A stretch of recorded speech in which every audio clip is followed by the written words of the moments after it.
I'm Sam Aiko, and you're experiencing The Organic Matrix, the show that captures eternal wisdom of real human experiences to benefit the generations to come. On today's episode, we will be continuing our conversation with Paldo Musa.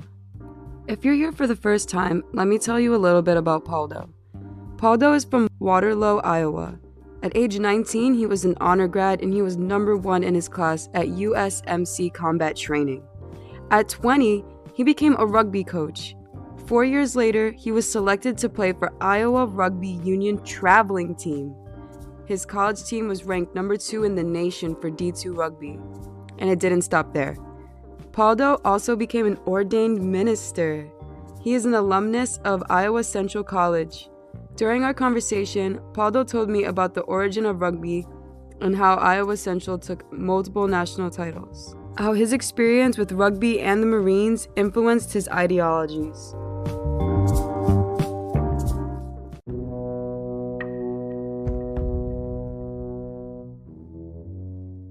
So, did you learn a lot of those ideologies about like pulling your own weight in sports and the Marines combined, or like did you learn a lot of principles in the Marines that translate to who you are today? I would say it all changed over time. So when I got out of school, my school years lined up with the years of the 21st century. So I was 2001 first grade. So when I graduated high school, 2013, I went to the Marine Corps. And, I had a certain mindset. I was in ROTC in high school, so I was already in the mindset that I wanted to do something to better myself. But I played sports. There's a lot of things I wasn't into. But as a child, we have our own vision, we have our own dreams, but really our leaders, people that's supposed to guide us, the people that take care of us, is somehow is steering the way for where our dreams go to. So when I went to the Marine Corps, it was just me trying to figure out who I wanted to be in life. And at first glance, I have one mindset because I had the military mindset, and I was a minority in America. So I had those two mindsets to think about. Then I get out. Then I get out, and now I'm becoming an adult because I didn't do any adulting. My adulting was going straight to the military. It's like, hey, I'm old enough, let's go do it. I don't have no adult experience, but this is gonna be the first one. Then I get out, get jobs. Then my viewpoint changed when it comes to like maybe relationships, how I view people in the community, how interacting with people, and how just like the civilian people just are as in general. I would say my viewpoint and my ideological change over time as different things progress through time, because I wouldn't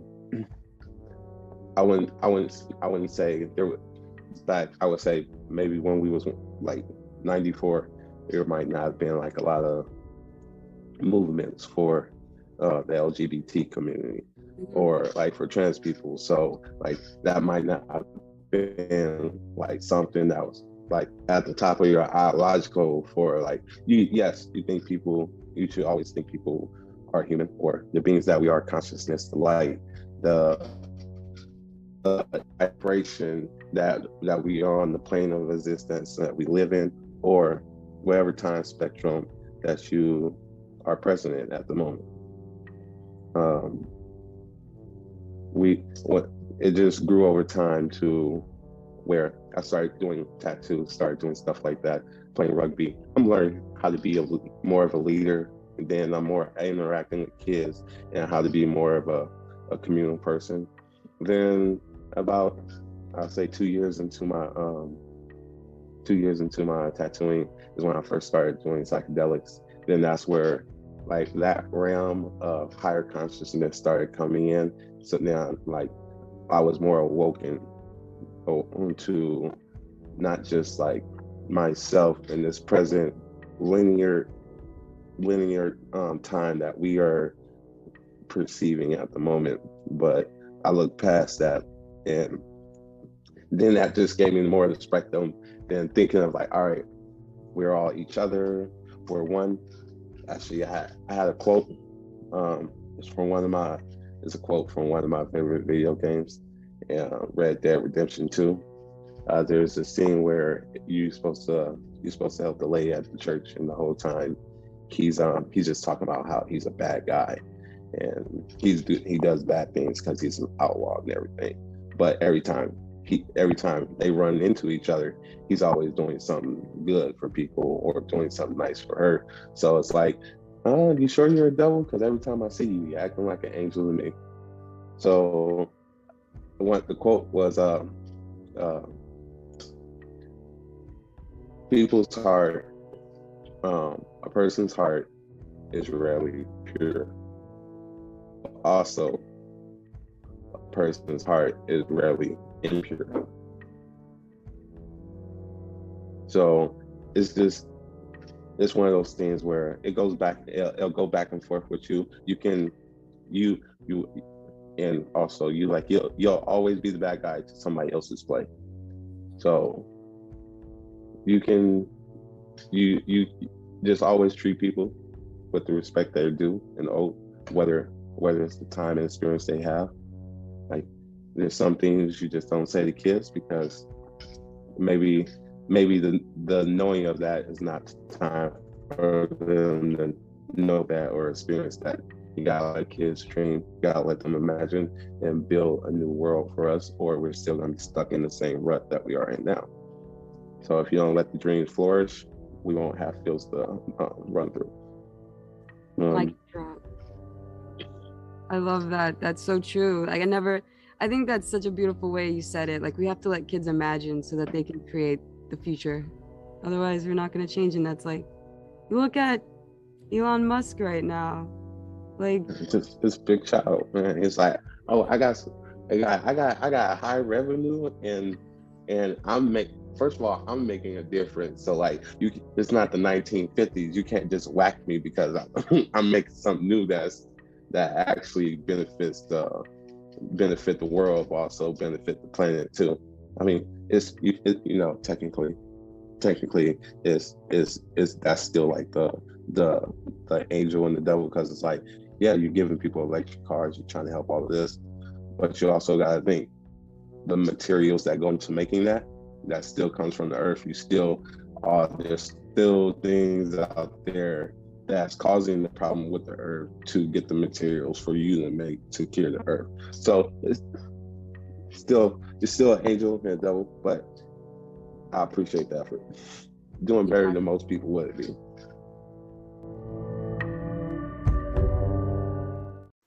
Disclaimer. The Organic Matrix is a platform intended to give a voice to people of all walks of life. This podcast is not intended to be used for influence or to be used as medical advice.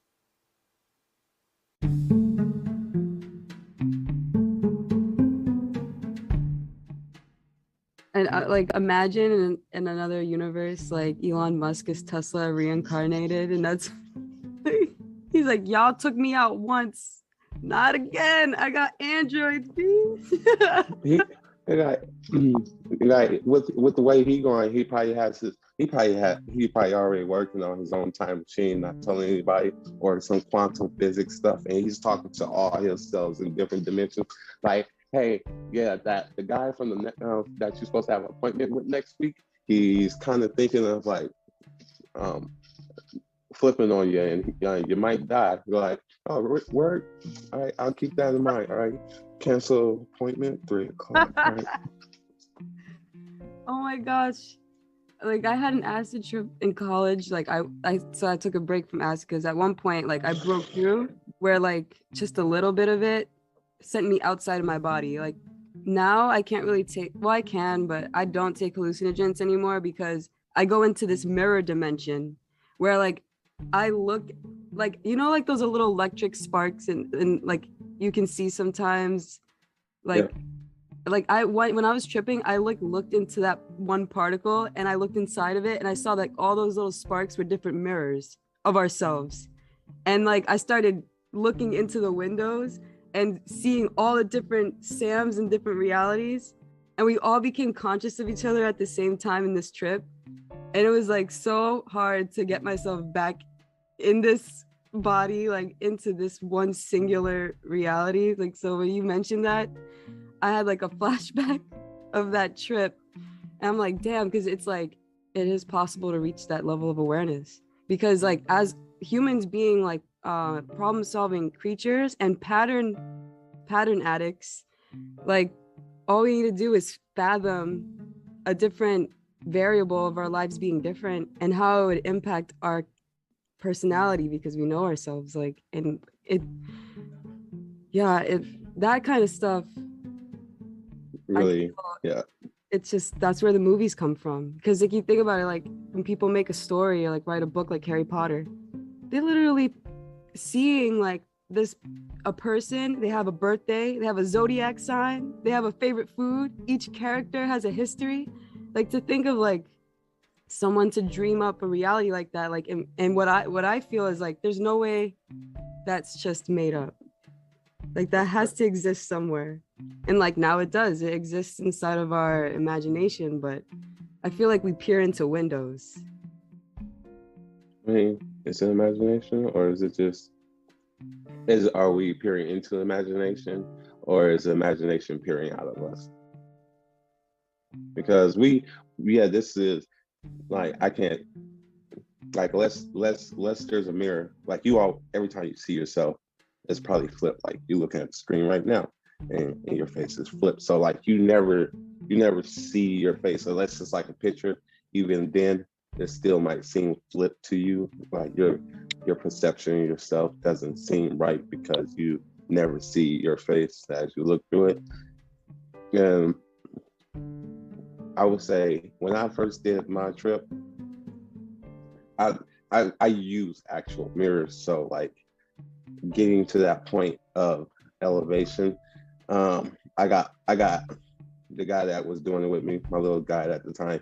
He gave me, at the time I was playing, actually I was playing 2K, NBA 2K20 or something, and one of the things when you get promoted, it like slings you out and like it show you your person and everything. And like when I seen it, like he put all the mirrors around me, and I would look in a whole circle to see like myself entirely. He came back at a good time, and like he did something where I saw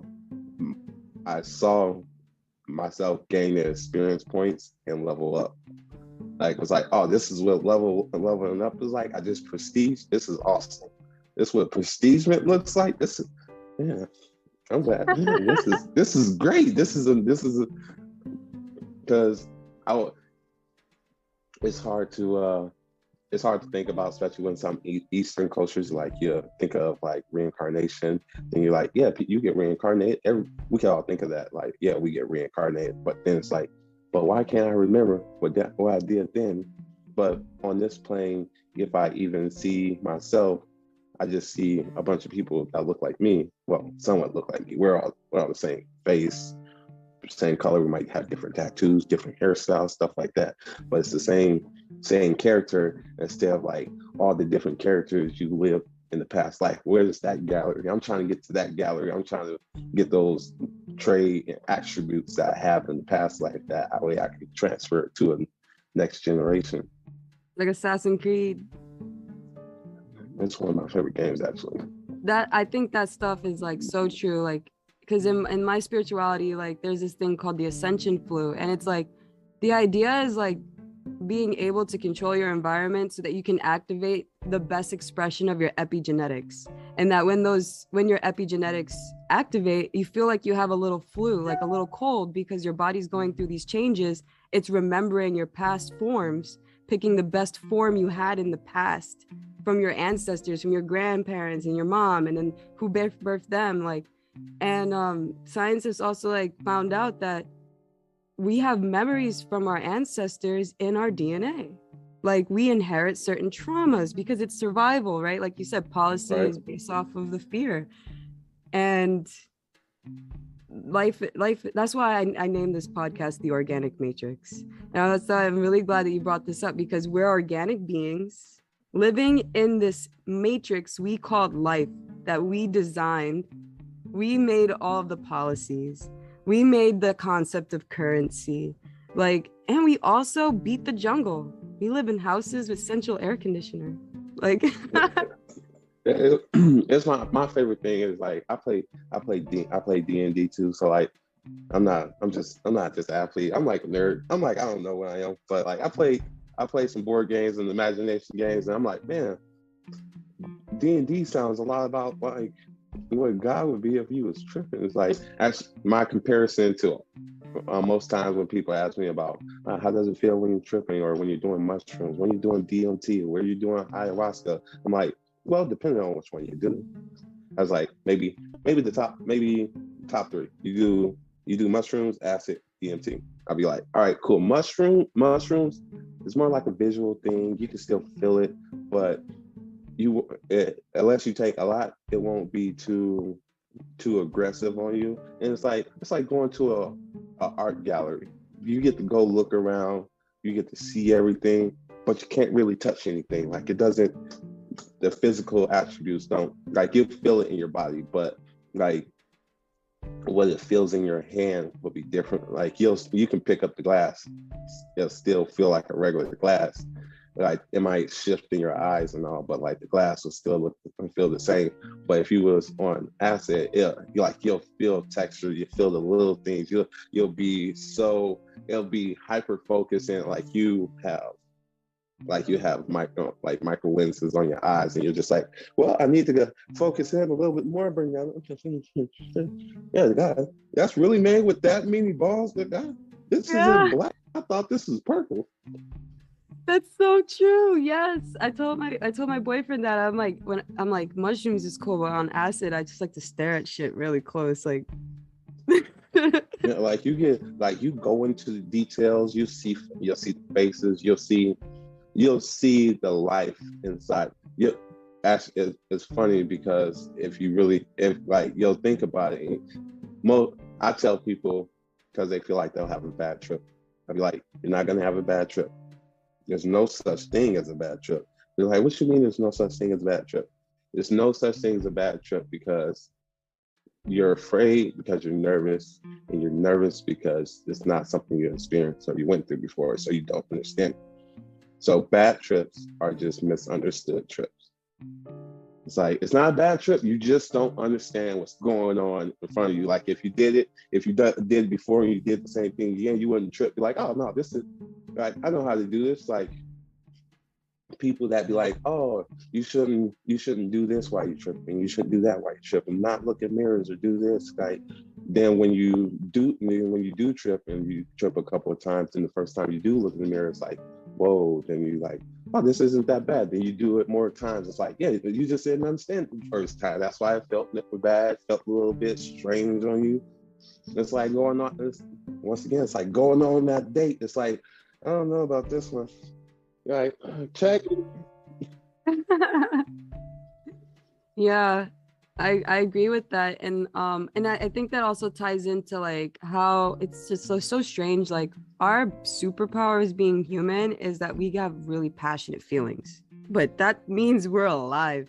But we're so, it's just so strange to me how foreign we can be to our own nature. Like for a long time, I would like run away from my feelings, right? So like I could see how someone who's trying to avoid something that's surfacing in their life, say they had a bad trip, because every single time I have a trip, there's always one period where I cry and I'm releasing. It's like I'm releasing a narrative that I didn't know. I'm releasing a narrative that held me down, reliving a pattern that I didn't feel fulfilled in. And I'm gonna cry letting it go because it's like something's just ascending away from me. And Well, yeah, yeah. Oh, you do. I mean, that's another thing with doing hallucinogenic drugs. You experience death. Well, the sense of death. How people say like the dark light, the coldness is like. I would say I experience all the time because I feel like my body is cold all the time. In the summertime, I can feel coldness inside my body, and obviously you feel coldness in the wintertime. So, like, sometimes I think I'm just cold. Was it cold blood or warm blooded? Wherever reptiles are, I feel like a reptile. cold blooded, yeah. Then well, lost train of thought. Oh, that thought's gone with the wind. I lost my train of thought. Oh, it's all good. We were talking earlier about like death, and like I just had my sister. Did you get your thought back? Yeah, I did. Okay, yeah, let's do it. Yeah, so especially like in that third one I was talking about, the psychedelic DMT. DMT is a chemical that's released in our brain when we die.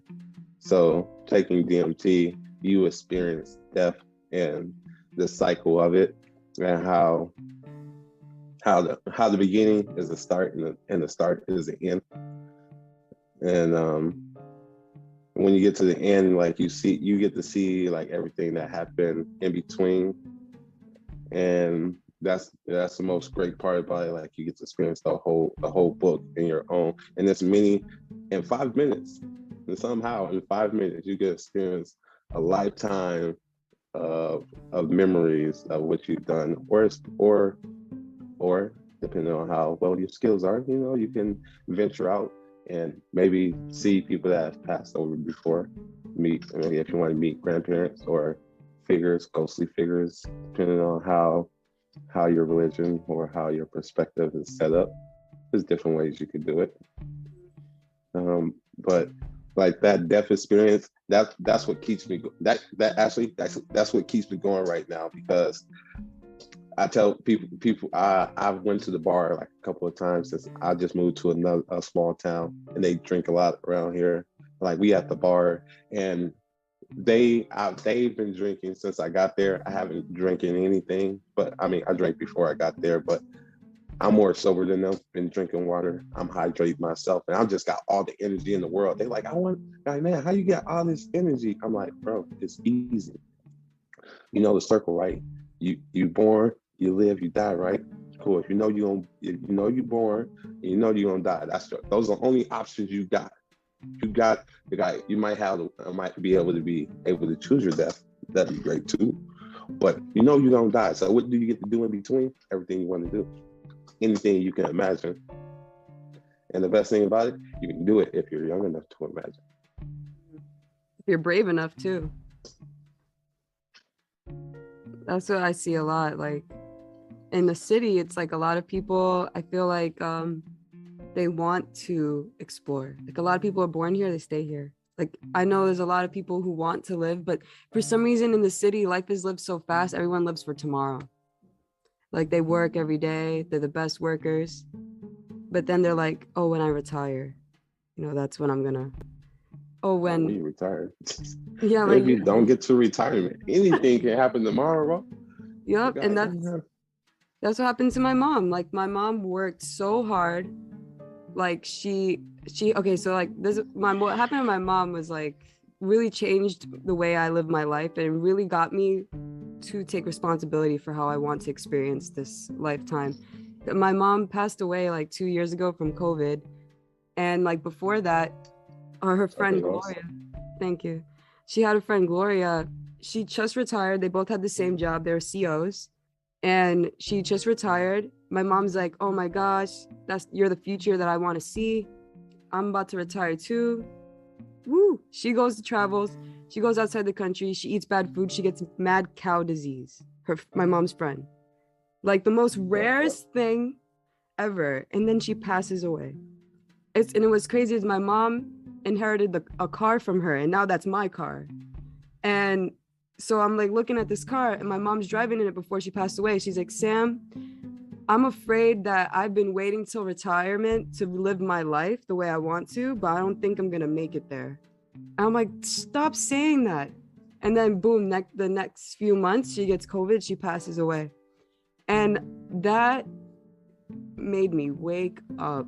I was like what you said, there's life and there's death, and there's no reason to spend that life in between doing something that's not a higher calling. We should be doing something that makes us happy. Like happiness is not an expense. Happiness is not something someone should feel guilty for.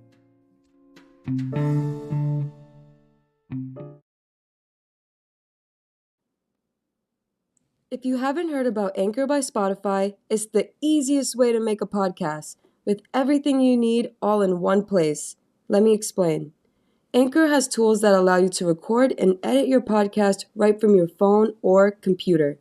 When hosting on Anchor, you can distribute your podcast on listening platforms like Spotify, Apple Podcasts, and more. It's everything you need to make a podcast all in one place. And best of all, Anchor is totally free. So download the Anchor app or go to anchor.fm to get started.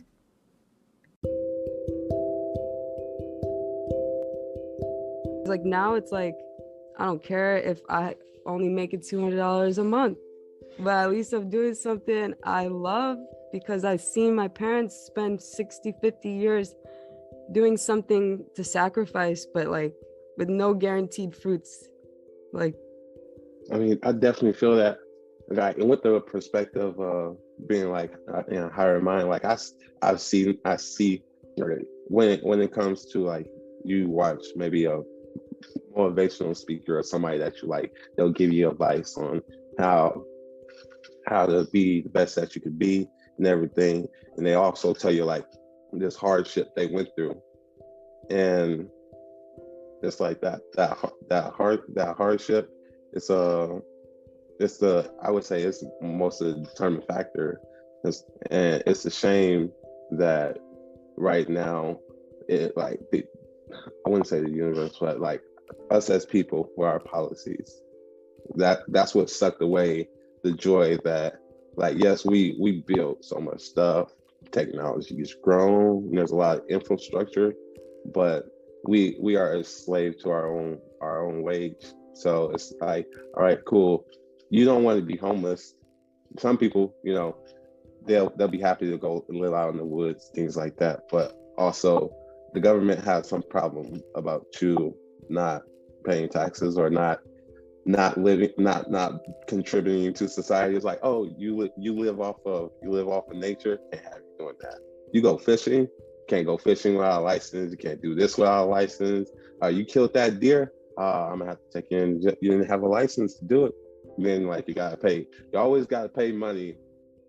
But the thing is, you gotta work for it. You waste all your time at all these places, then you just lose your dream. And that's the thing I try to tell all the young people that I meet. Like, yes, the structure that you live in, like, go make that money, go work for the company, get as much out of that company you can, save the money. If you're in a place where like you may get free room and board or something where you can benefit and save the money, whoever's doing that for you, you should at least slide them some money, because not a lot of people will do that for you. No, it's just you give blessings where blessings are due. But just save that money, and once you get to like 25, 26 or something, get into that old age, then it's like, all right, cool, I might have a little money, but it's like now I can work on my own dream. So you just saved up the money to invest in your own dream, but the whole time as you was working for these corporations, you might build the skills you need. Like you might want to own a business, want to be a CEO, be a manager. Like there's some people that they want to be that, so they go work for another company, and that's living out your dream too. You can also do that. There's nothing wrong with that. But if you want to be an entrepreneur and own your own business and be it, like well, whatever age you are, listeners, whatever age you are, start now. Just start now. Whatever you're doing, whatever your dream was when you was a kid, you should go think about it. Go take some time to yourself. Think about your dreams as a kid. Understand, like, maybe you was like, oh, I want to be an astronaut. I want to be the president. There's a lot of dreams you have, but what dreams that you have that's still attainable now, that you can still pursue and that you would love to do? Whether it be like traveling somewhere, climbing a certain mountain, like just making a certain event for someone, or just being the best person you could be.